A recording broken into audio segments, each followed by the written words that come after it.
2, 1. No programa de hoje, Caminho do Sucesso, nós estaremos abordando no podcast sobre reforma tributária, episódio 4. Por que estamos abordando sobre reforma tributária? A importância dela para a sua vida futura, sua pessoal e das empresas. Nós, no episódio 3, abordamos um item importante que era o redutor das diversas atividades econômicas, financeiras e de prestação de serviço. Hoje, no episódio 4, nós vamos iniciar com o momento de ocorrência do fato gerador. O IBS, que é o Imposto de Bem e Serviço, e o CBS, que é a Contribuição em Bem e Serviço, tem como fato gerador, primeiro, o fornecimento ou o pagamento, aquilo que ocorrer primeiro de tudo, quando se tratar de bens e de serviços. Também nas execuções continuadas ou fracionadas, a cada fornecimento de bem ou serviço, porque pode ser fracionada ou pode ser continuada de uma vez só, mesmo que parcial, e, sobretudo, a cada pagamento ou aquilo que ocorrer primeiro, ou seja, prestou o serviço ou também fez cada pagamento.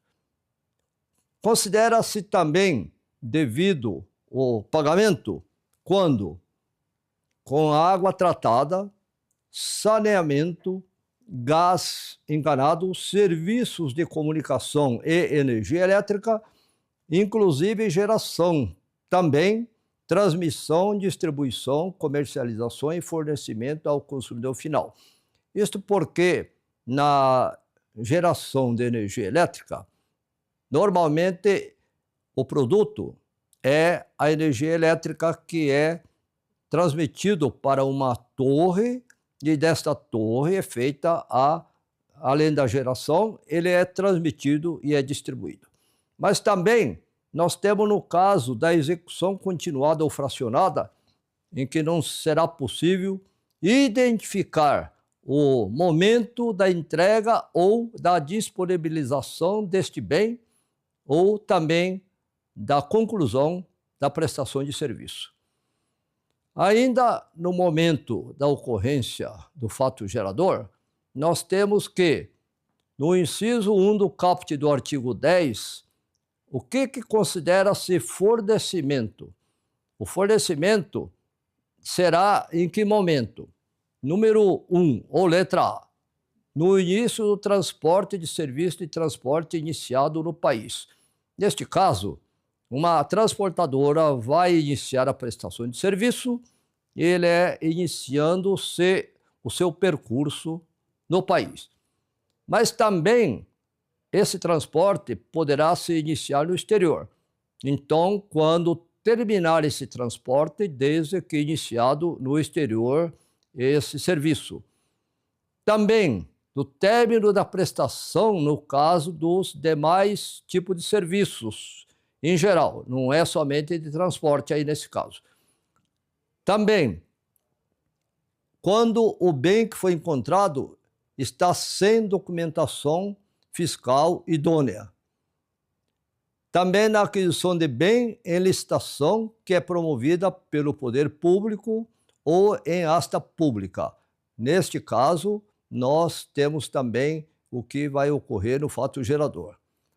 Mas é muito importante que, quando a gente trata do fato gerador, é importante saber onde é o local da operação do imposto de bem e serviço e da contribuição de bem e serviço. No caso do bem móvel material, no caso, o local da entrega ou onde for disponibilizado o bem. Por exemplo, um guarda-roupa, uma mesa, cadeira, colchões, etc. No caso de bem imóvel, no caso, um prédio, uma casa, um terreno e assim diante. O bem móvel imaterial. Considera-se um bem móvel imaterial uma licença, uma autorização, um registro, por exemplo, né,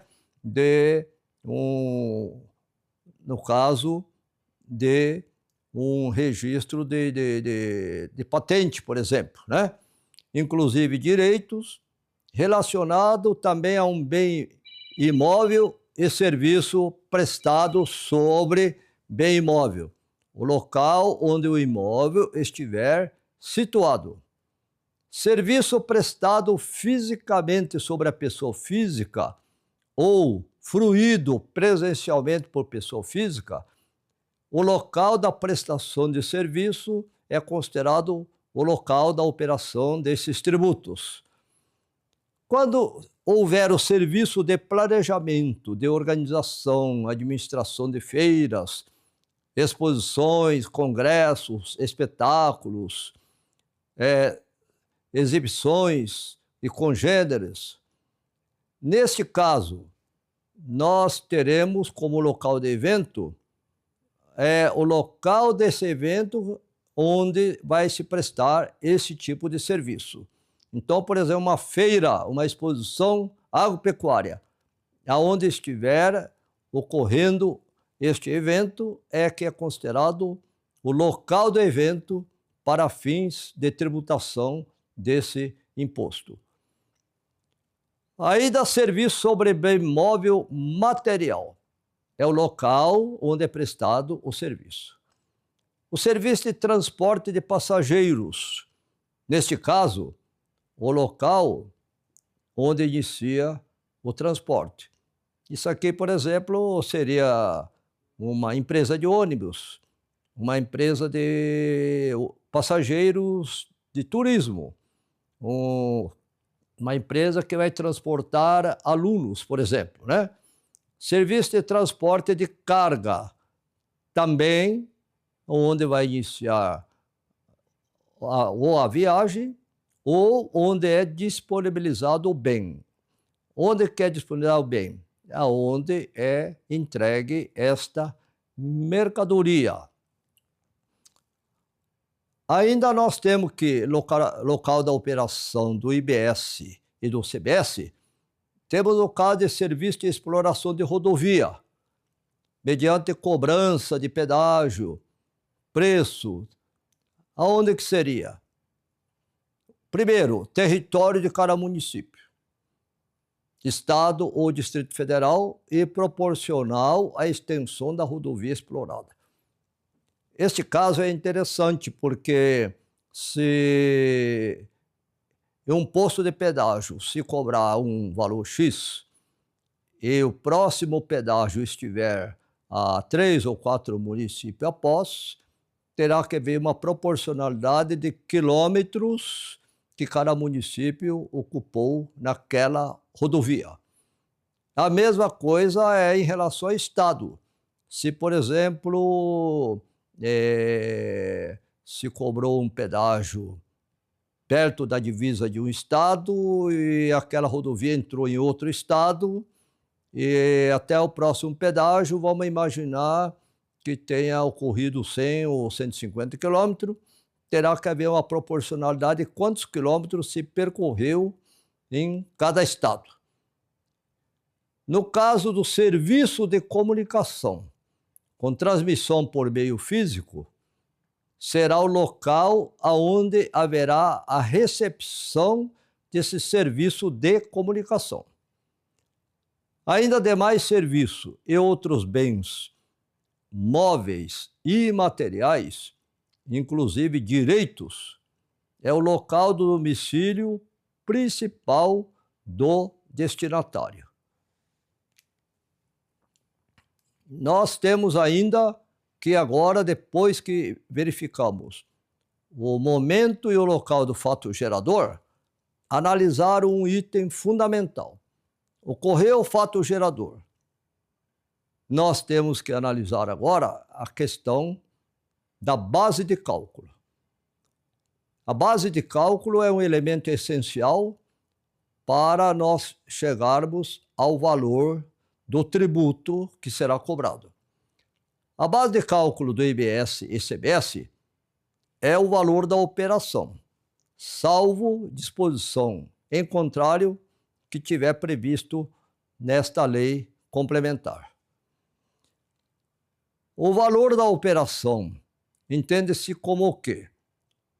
O valor da operação é aquele cobrado pelo fornecedor.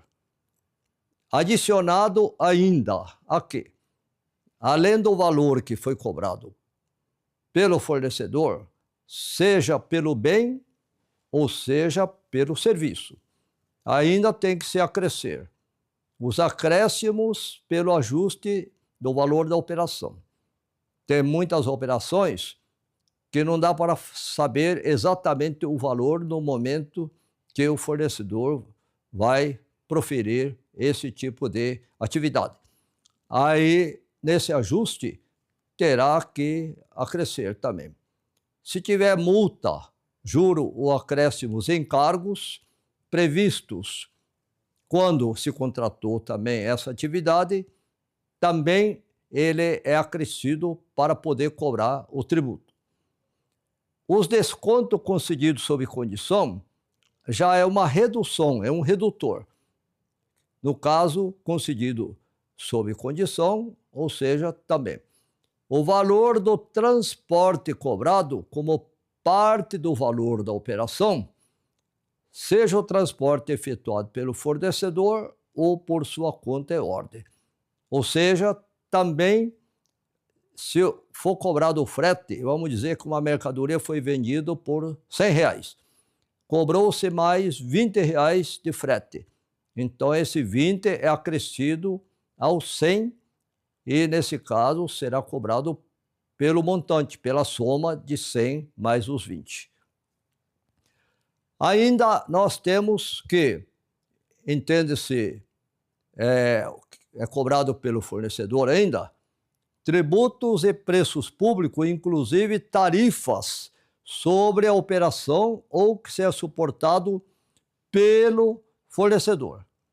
E tal ainda outros valores que forem cobrados e, sobretudo, recebidos como parte do valor da operação, inclusive seguros e taxas.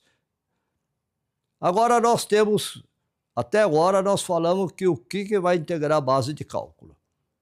Mas existe ainda, fora a base de cálculo, o que vai integrar, existem elementos que, dependendo da situação, não integra a base de cálculo. Ou seja, no caso do IBS e CBS, incidentes sobre a operação, o valor do IPI, que é o Imposto sobre o Valor dos Produtos Industrializados. Os descontos incondicionais. O que é desconto incondicionais? É aquele desconto que quem fornece o bem ou a mercadoria ou o serviço, ele diz que vai dar um desconto de 10% ou 20%, mas sem nenhuma condição, sem nenhuma exigência para que ocorra esse desconto. Os reembolsos ou ressarcimentos que forem recebidos por valores pagos relativo a operações por conta e ordem ou em nome de terceiros, desde que a documentação fiscal seja emitida em nome de terceiros. Ainda não integra a base de cálculo.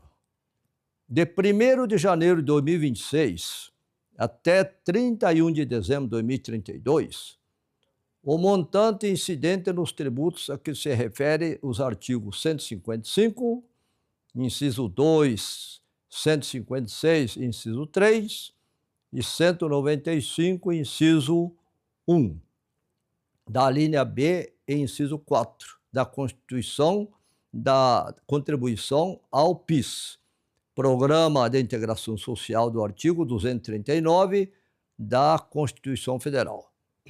Ou seja, na verdade, o artigo 155, ele, no inciso 2, ele trata do atual ICMS, que agora vai ser substituído pelo IBS. O 156 é, na verdade, o imposto que incide de natureza municipal, que trata do imposto de prestação de serviço. E o artigo 195, inciso 1, esse da linha B, inciso 4, é, na verdade, o que nós chamamos de COFINS. E também o artigo 239, o que é? Hoje ele trata da contribuição ao Programa de Integração Social. Esses tributos, neste período de 1º de janeiro de 2026 a 31 de dezembro de 2032, ele não vai integrar porque nós iremos verificar em seguida que haverá um período de transição com alguns procedimentos que a legislação, essa lei complementar 214 prevê, e que irá funcionar de forma concomitante essas tributações dos impostos hoje vigente, tributos vigente, e substituído por esses outros tributos, no caso do IBS e do CBS. O que seria o desconto incondicional? A gente já esclareceu antes que é a parte redutora do preço da operação, que conste no documento fiscal e não dependa de um evento posterior. Eu vendo um produto por R$300 e digo que vou dar um desconto de 20%, que equivale a 50. Então, irá reduzir para 250. Mas eu simplesmente estou dando esse desconto, e aí chama incondicional. Não coloco nenhum requisito. Agora, existe o chamado desconto condicional. O que é o condicional? É uma condição. Por exemplo, eu estou vendendo a prazo uma mercadoria. Esta mercadoria, ele vai gozar de um desconto de 10%.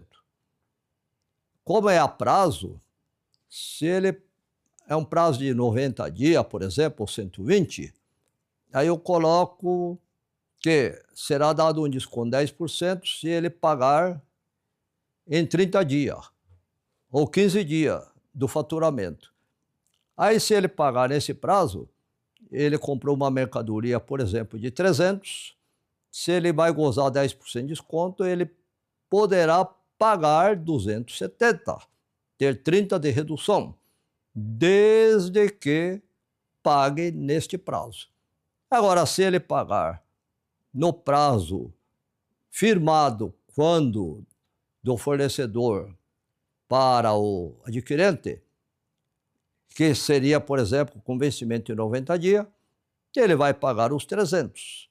Se ele pagar com 10 ou 15 ou 20 dias, que é o prazo que foi fixado condicionalmente, ele vai ter como redutor esses 10% de 300, que equivale a R$30. Então, esse é o esclarecimento sobre desconto condicional e incondicional.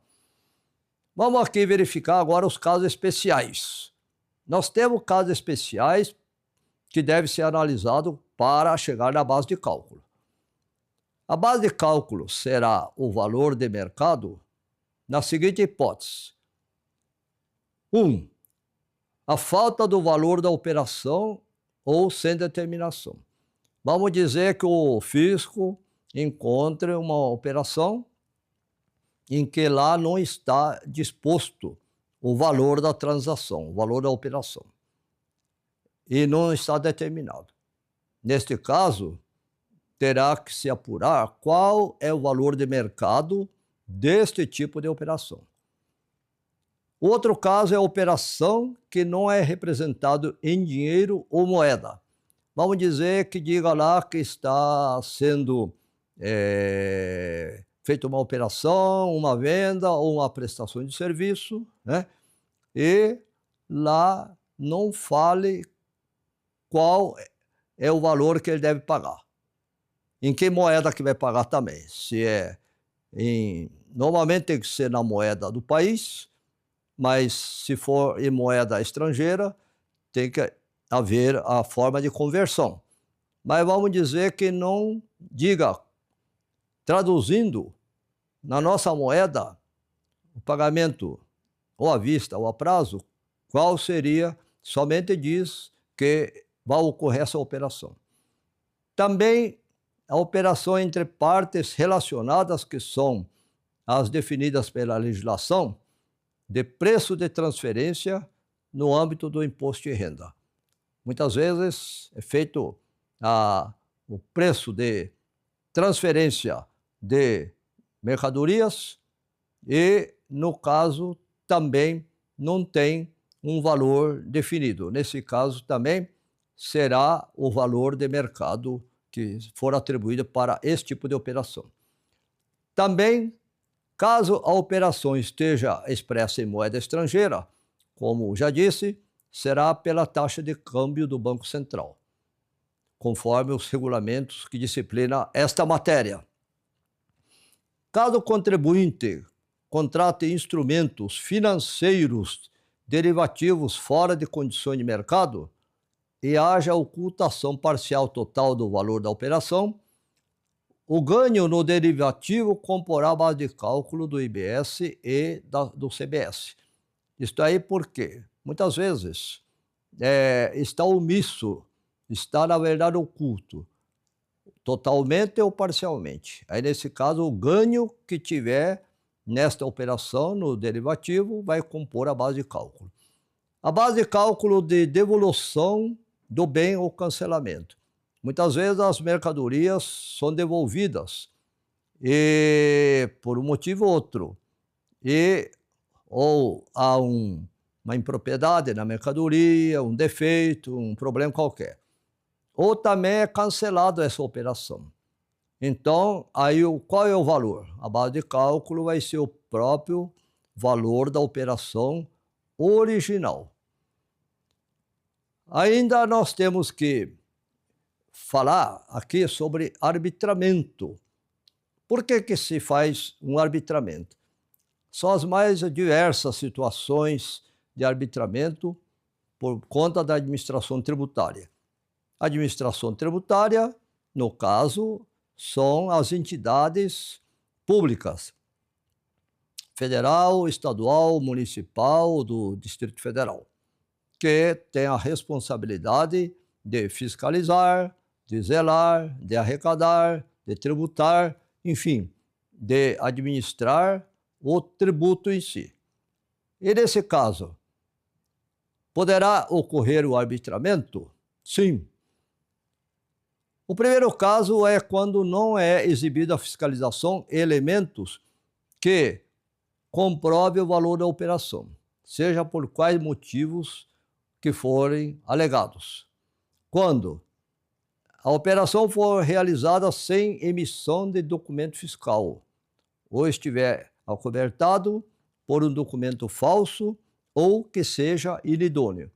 Neste caso, ocorrerá uma situação chamada de arbitramento, ou seja, o fisco terá o direito de, através de alguns critérios que tem que ser bem objetivo e determinado, arbitrar o valor da base de cálculo para cobrar o tributo devido.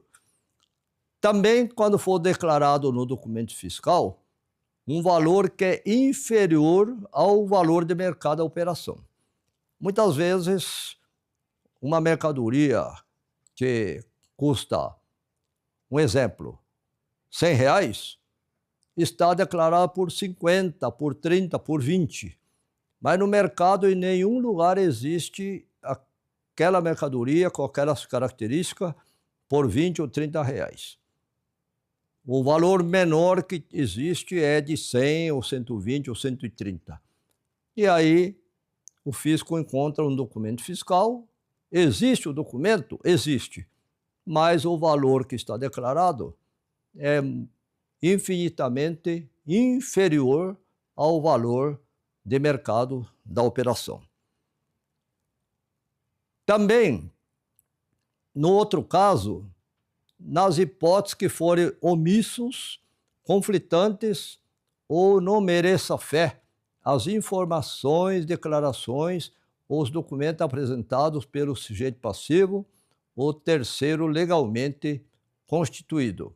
Nesses casos, quando for omisso ou for conflitante, ou também os documentos que estão constando lá não mereçam fé de forma alguma, então poderá ser também arbitrado pela administração tributária.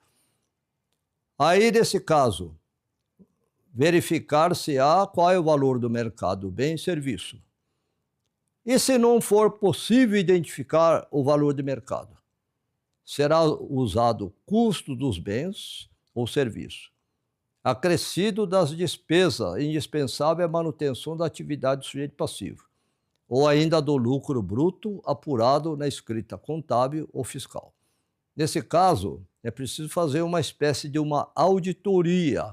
Essa auditoria, por exemplo, quando fala aqui, acrescida a despesa indispensável à manutenção da atividade do sujeito passivo. Ou seja, qual é o custo final para fabricar aquilo? A matéria-prima orçada será de R$200, mas para fabricar aquilo vai gastar ainda cola, lixa e assim diante. Além disso, vai gastar energia elétrica.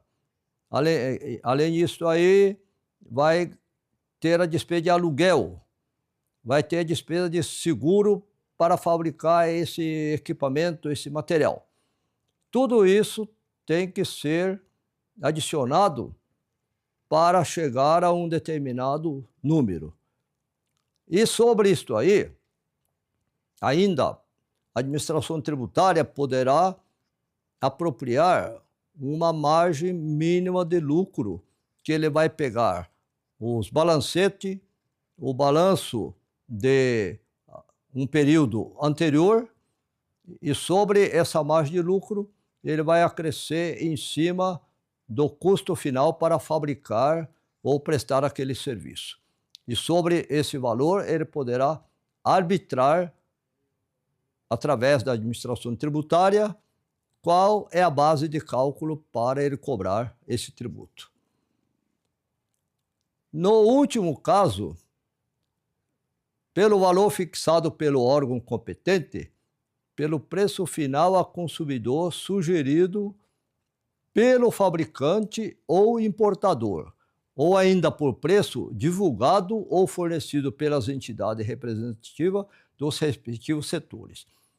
No caso que nós analisamos, vamos dizer que ainda não conseguiu se chegar a um consenso de um valor. Então, nesse caso, irá se procurar, através de um preço final consumidor, sugerido por esse fabricante ou importador, ou até outros fabricantes, produtos similares, ou ainda preço divulgado ou fornecido por entidades que são representativas dos setores, mas isto aí seria, na verdade, em último dos casos. Aí, nesse caso, para poder chegar à base de cálculo para cobrar o tributo. Bem, este é o episódio número 4, que é sobre a reforma tributária. Quero desejar a vocês todos que realmente tenham bom aproveitamento disto. Aprecie bastante sobre esse tema de reforma tributária, porque ele vai influenciar a vida pessoal de cada um, a vida das empresas, das pessoas jurídicas com quem vocês estão relacionando ou administrando, e esperamos que continue tendo bons investimentos, bom retorno e enriqueça seus conhecimentos. Não deixe de mandar seu like para o canal e, acima de tudo, esperamos encontrá-lo nos próximos episódios que nós vamos continuar apresentando sobre caminho do sucesso. A todos vocês, muito obrigado e até uma próxima oportunidade. Pronto, Opa, meu fechou, amigo. Emanuel.